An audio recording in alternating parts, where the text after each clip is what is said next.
অর্থনৈতিক অবস্থা ভালো না, আস্তে আস্তে বিশ্বের মধ্যে ভয়াবহ অর্থনৈতিক সংকট দেখা দিবে এবং এই সংকটটা ফেস করবে মূলত এই মধ্যবিত্ত শ্রেণী আর নিম্ন মধ্যবিত্ত শ্রেণী।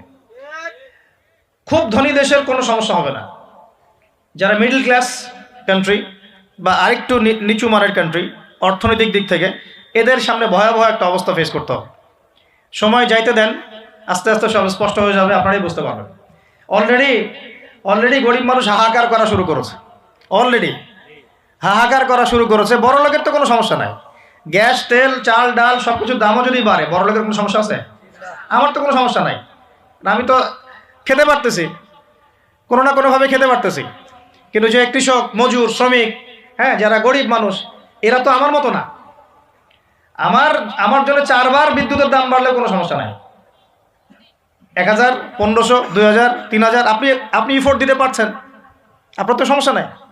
কিন্তু যে ব্যক্তির মাসিক আয় 3000 টাকা, সে কি করবে? সে তো ইফতার করতে বসে বদদোয়া করা শুরু করবে। এবার বহু মানুষ ইফতারির টেবিলে বসে আল্লাহর কাছে বদদোয়া করা শুরু করবে। এটা আমি অনেকদিন আগে বলেছি, কারণ এটা বলেছি বৈশ্বিক অর্থনৈতিক সংকটের কারণে। পুরো বিশ্বে একটা ইকোনমিক সংকট চলছে। এবং এই কথাগুলো যেগুলো বলছে, এগুলোর সাথে কিন্তু আমাদের ইসলামিক সমাজ ব্যবস্থা জড়িত আছে। আপনার দিকে আসতেছে। তো প্রথমে বোঝেন যে এটাও শিরকি একটা সিস্টেম চলতেছে। আর বিশ্বে যে শিরকটা চলতেছে বড়, সেটা আরো ভয়াবহ। সেটা কি?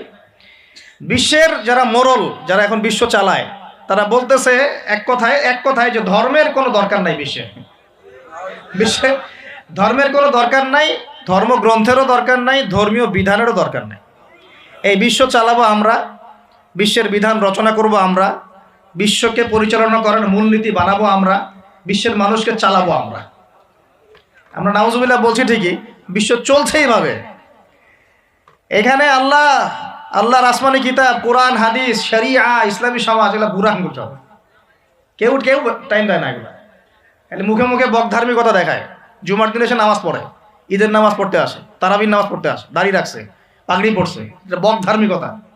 আগে ভিতর ঠিক করতে হবে। তো ভিতরটা কি? ভিতরটা হচ্ছে তাবারাকাল্লাযী বিয়াদিহিল মুলক।